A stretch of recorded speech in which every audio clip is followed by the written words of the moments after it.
Culture shock in Portugal as an American.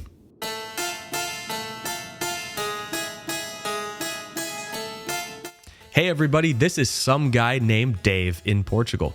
And today, we're going to talk about some of the things that gave me culture shock when I first got to Portugal and some things that still give me culture shock today. Let's get into it. So I first came to Portugal about a year ago this month. So whether you're coming to visit or live in Portugal, these are some of the things that you should expect will give you a little bit of shock when you first get here. Hole-in-the-wall places that are incredible inside. There are some places in the United States where in dive bars and different places in the country, there are hole-in-the-wall places that have some of the best food and bar experiences. Now in Portugal, that theory and concept reigns supreme. In Portugal, a lot of places may not look like much from the outside. But as you walk into the inside, it can be a Michelin star restaurant experience or just an incredible grandma cooking Portuguese food that has been passed down from generation to generation.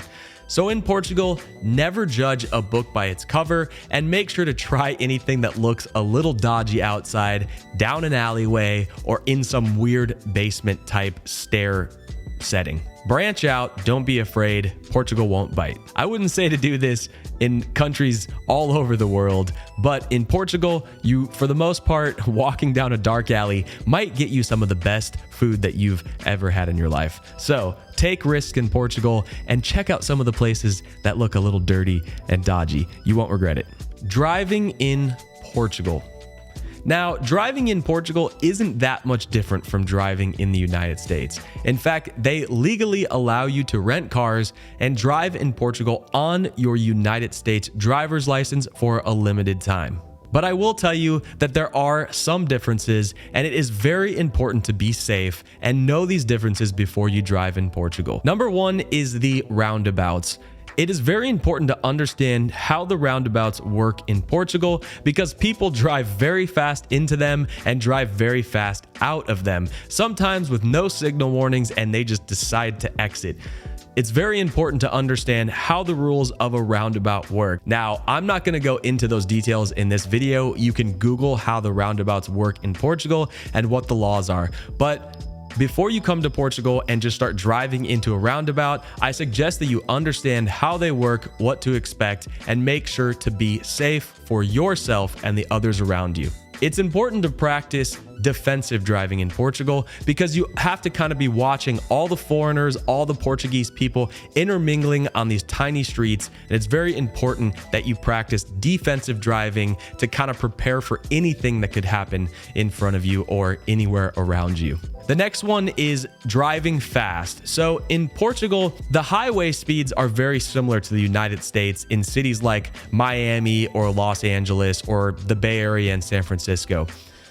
But what I will say is that tailgating here is much more common. In United States, tailgating is seen as a huge disrespectful thing, and in Portugal, you kind of get tailgated no matter what if you're holding somebody up, and it happens a lot here in Portugal. People tend to also drive very fast in the rural areas where the roads are very small and sometimes can only fit one car, and some cars are driving extremely fast on these roads for what I think is safe because they just don't think other people are on them. But there are definitely very bad accidents that happen with bikers and different people that happen. So if you come to Portugal and you're driving in the rural places, make sure to be careful, especially when you're taking turns and different curves, because there are some people that think they're the only person on the road and drive very fast. So make sure that you're just careful, and when you take turns, when you take very tight curves on small roads, that you're taking it slow and being cautious for you and the family or friends that you have in the car with you. Toll roads in Portugal. Now, this one can be a little bit scary at first if you're not used to going through a toll in Portugal. Every highway in Portugal costs money to drive on from region to region, the really nice ones. Now, there's alternate highways and roads that you don't have to pay tolls for, but for the nice ones that get you from region to region quicker, you're gonna have to pay a toll. And sometimes it can be a little bit nerve-wracking and give you a little anxiety when you first come into these tolls for the very first time. But it's very simple. It shows a little wallet with a card and some cash where you would go through and put your card or pay in euros to go through the toll. Now, the left side, which is the Via Verde side, is a little transponder that will be in your rental car or in the car that you are borrowing. Make sure that if you have the transponder, you know that it works and everything is up to date and you should be good. If you don't have the transponder, go through the side with the cash sign and pay the toll normally like any other toll around the world. It's very simple. People yielding to cars already on the freeway.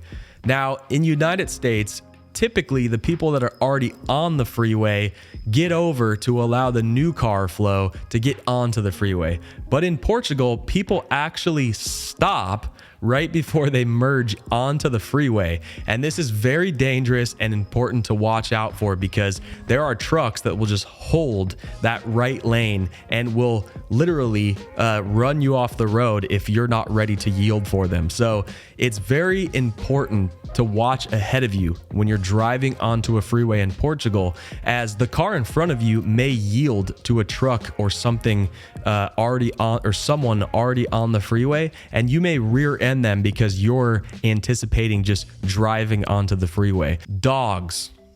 So dogs in Portugal are not as bad as some other countries where there's packs of dogs running everywhere and causing, havoc everywhere.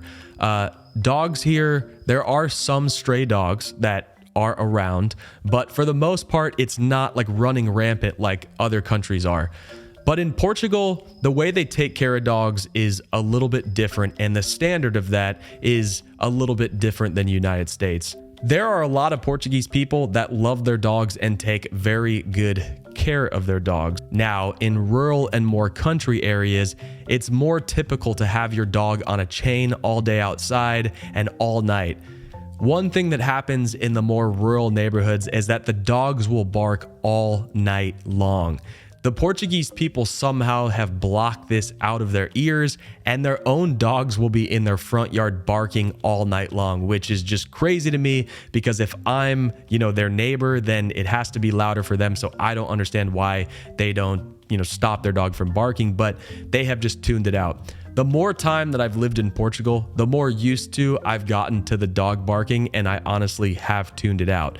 But when you first get to Portugal, you're going to notice that you're going to hear a lot of dogs barking, more than you do in the United States. So just be prepared for that. Restaurants in Portugal. A lot of the traditional Portuguese daytime restaurants can seem a little bit monotonous with the same dishes. If you're outside of Lisbon or some of the bigger cities, you will tend to see a lot of the same things on the menus in Portugal. And that's typically because you don't know where to go for different styles and different things. The most common thing, I think, when you come to Portugal is you want to go to the cafes that are kind of in the city centers, and they typically have the same kind of menus that have the same stuff over and over again. And this can get really tiring if you only have 2 or 3 things on the menu because you haven't branched out into the other. You may not know what's on a menu in Portugal, so you may have like one go-to chicken sandwich that you stick with every time you're in the cafes. But I would definitely highly recommend to branch out and try different restaurants and get a feel for the different types of restaurants that there are. Typically, like I said before, a lot of the really nice restaurants are like in the middle of nowhere. So the city center places can be the most expensive with kind of this cafe type fast food. And the outer city in the more rural areas have incredible restaurants that are home cooked and a lot more affordable. And I would recommend these restaurants over the ones that are in the city centers or the beaches any day. There are some great restaurants on the beaches as well. Just depends on where you're at in Portugal and what you're eating. Customer service. Now, in the United States, flagging down a waiter or getting up to go get your check means that there's something wrong and the waiter has done something awful. Well, in Portugal, that's not the case. Here, it is not rude, and it is not, scolding the server for if you ask for your check or you ask to order your food. In fact, you're expected to. You will sit in a restaurant or a cafe for 20, 30, 40 minutes if you don't speak up and get the waiter's attention to put your order in or take the check and get out of there. I always do a right sign with the check. Everybody knows what that means, and they will come bring you the check. Now, some places actually have you get up and go pay the check at the counter. Another thing that I really like about Portugal is that they will never take your credit card. They always bring credit card machines out, so you put the credit card into the machine. They never take it in some weird place in the back of the restaurant like they do in the United States. And I don't understand why this is allowed in the United States. But Portugal's great because they bring you a little, computer card reader every time, and you enter all the information and verify the charges. It's beautiful. It's an amazing thing. Tipping is not necessarily expected in Portugal, but if you're American and you're in a more tourist place, they definitely will expect you to tip. And if the service is good, it definitely, doesn't hurt to tip. Now, returning or exchanging an item in Portugal can be a bit of a nightmare depending on where you go. I've had some places return and exchange my items with no issue at all, and I've had other places give me such a hard time, want the original receipt, want all this extra paperwork and all this stuff, and it was just an absolute, mess within the bureaucracy. So make sure that if you want something in Portugal, you really need it, you're going to buy it. It's probably going to be a hassle to return or exchange things. That's just how it is here in Portugal, and you kind of just have to get used to it here. Some of the worst experiences that I've had here are with some of the really big companies, but most of the local smaller guys have been incredible. They've had great customer service, and they've gone above and beyond and out of their way to exchange items or return items that I didn't need or offer up, advice or anything else. So I definitely recommend, when you can in Portugal, to go to a local place because typically you're going to get better service there and be better taken care of. Older buildings. Now, one thing that can be a bit of a shock to people in Portugal are a lot of the abandoned buildings that you see everywhere. Also, a lot of the buildings can have a lot of dirt or oldness because they're really old. Portugal is one of the oldest countries in Europe, so you can expect to see buildings that are old. There are Roman ruins here in Portugal, so it is very old. And of course, you're going to expect to see some older buildings. When you go out into Portugal, you will see, a lot of abandoned structures and abandoned houses and abandoned, places. And for some people, that can seem dumpy and a little bit trashy. This kind of goes back to the hole in the wall with a place that's incredible.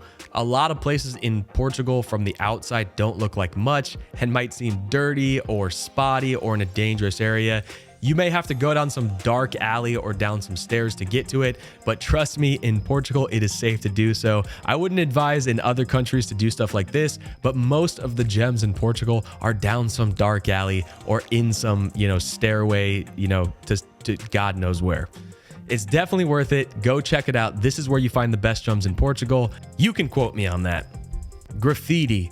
So there is a lot of graffiti in Portugal, and it doesn't seem like the city puts a lot of money to clean up the graffiti like they do in the United States. There is a lot of graffiti on the highways, all over the cities, pretty much on some houses that are in rural areas where they're abandoned usually. There is a lot of graffiti in Portugal, and if you're not used to seeing it, you may, be put off by that, but it's just something you have to learn to live with. And there is some beautiful murals and beautiful street art all over Portugal that I've come to really accept and respect a lot.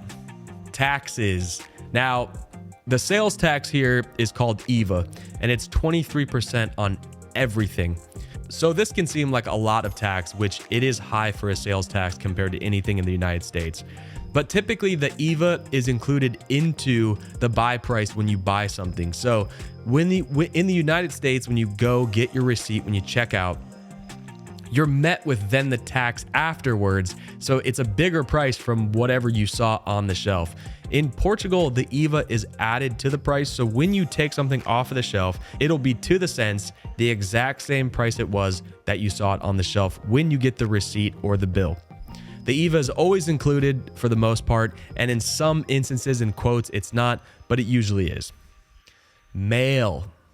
Now, this one is a little bit frustrating. Receiving mail from anywhere outside of the EU into Portugal can be one of the biggest headaches in all of these culture shock processes. I've heard so many horror stories of people having their stuff held in customs for months and demanding 30 to 40% of the price of the item. And it's just the customs guesstimating what the cost of this, object or gift or whatever it is. It's not worth it to get items shipped to you in Portugal. I wouldn't even bother with it, and I wouldn't even do it. If you're going to receive gifts, have your family or friends do this online, have them transfer you something through PayPal or send crypto or whatever you have to do. Do not mail things into Portugal because the import taxes are ridiculous and the customs will make you pay way more money than whatever the items are probably worth. Now, I've received letters here in Portugal, no problem. Letters are fine. And mailing stuff out of Portugal is no problem. For some reason, it is just mailing anything worth of value and bigger into Portugal. This includes clothes or anything else. Just don't do it. Anywhere in the EU, you're totally fine. No import tax, you're good to go. Outside of the EU, no. And the last one is waving to people on the street. Now, in the United States, in some places, when you wave to someone on the street, typically someone will wave back and it's a gesture of being nice. In Portugal, for the most part, they do not wave at strangers at all. If you wave, when I first got to Portugal, I was waving to strangers and people were looking at me like, what the heck is this guy doing?